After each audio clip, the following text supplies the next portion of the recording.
to weigh in. Disruptive tech research founder and chief analyst Lou Basenese, along with New York State Assemblyman Ron Kim. Ron, let me start with you. Where did you stand on this? What was your position? I've been against this deal right from the start. I was the first public official to stand against this deal in Amazon. The whole process itself of mega corporations pitting cities and states against each other. We've seen this play out many years before, but the first time we stood up, pushed back, and said enough is enough. Essentially, though, isn't that what's happening anyway? Whether it was publicly, I mean, the public fanfare perhaps was a little bit distasteful, but companies leave, people move, in part because of tax policies, in part because of other things. And we've already seen a massive exodus, a gigantic exodus of wealthy people, of working age people out of New York anyway, into other places like Charlotte's booming. They're going to become the banking capital of America. I mean, are you worried that you might have missed an amazing opportunity to become maybe perhaps a rival to Silicon Valley? I would disagree with that. I mean, we've added 70,000 jobs in December of 2018 alone. We are booming. There's intrinsic value in places like New York. The talent pool is here. Companies and businesses still want to come here to do business. Will they want to come now, though, with this sort of, now it feels like, okay, there's a sort of hostility toward corporate America, toward capitalism, because this feels like more of a win for the social justice cause than an economic win. There is a push against corporate welfare. There is no statistical correlation with the corporate giveaways that we've been giving out for over the years. Look at upstate New York. Look at Wisconsin.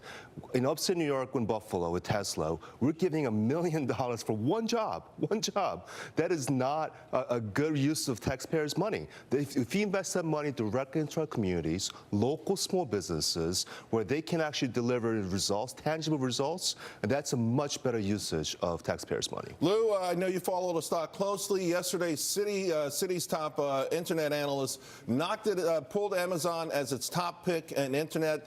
They've gone now with Google, even elevating Netflix. They talk in part because of some of the politics involved in this company, some of the other regulatory issues they face.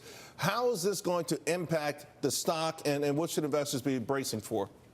Big zero. It has no impact. I mean, this is the hilarity of the issue here, that trying to say that we stamped out corporate greed at Amazon, you've done nothing. You've just redirected their investment to another locale. You know, while you're rejoicing in New York City, Mr. Kim, we're rejoicing here in Nashville because it's most likely going to bring a lot more investment here, more jobs, and billions in knock-on economic benefits. I mean, you talk about wanting to support local businesses and foster that growth. Amazon has done that in Seattle just because of all the business it brings there. It would have done that in New York, lost opportunity. And I think, Charles, you hit on it.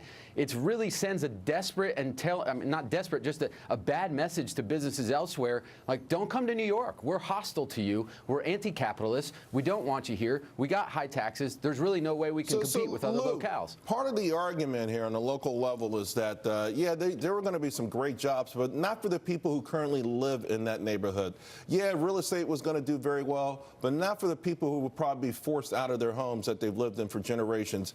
So, you know, you mentioned Seattle. Seattle has an enormous homeless problem. So, you know, it is interesting where these wealthy corporations are headquartered and where they blossomed, whether it's Seattle or San Francisco. You've got the blight of the middle class and the tremendous problems. How does that happen? How do you get this sort of poverty, these mushrooming poverty problems, at the same time that you have these companies that are generating billions?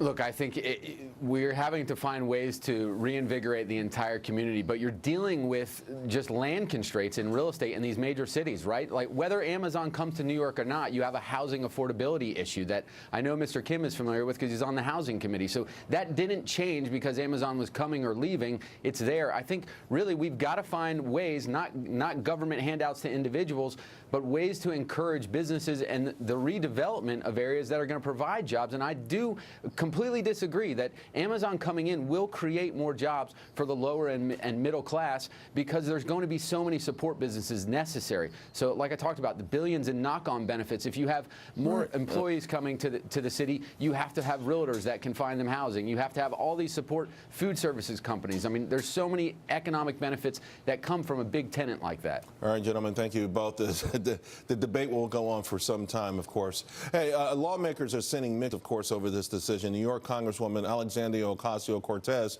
who was immediately an outspoken critic of this decision for Amazon to move to New York, commented on it yesterday on the reversal. I think it's incredible. I mean, it shows that everyday Americans still have the power to organize and fight for their communities, and they can have more say in this country than the richest man in the world. Meanwhile, New York Governor Andrew Cuomo, had quite a different take. He released a statement that read in part, the New York State Senate has done tremendous damage. They should be held accountable for the lost economic opportunity. Representative, I'll give you the last word on this. So people are saying this was an enormous, we understand your issues with it, the process, those things, they're bothersome. They're not necessarily pretty but what do you now tell the constituents in this neighborhood in New York City with the lost potential of billions of dollars in tax revenue and some great paying jobs? There were no guarantees ever for those jobs to come to fruition. The $3 billion that we've taken back from the next 10 years, we're going to invest that back into our communities, into our affordable housing, our schools, our crumbling subways, the very necessities that will create long-term growth for our communities, and that's where the money should have gone in the first place. All right, gentlemen, we got to leave it there. Thank you both very, very much. One of the busiest airports in the world grounding flights due to drone activity. Cheryl Casoni has those.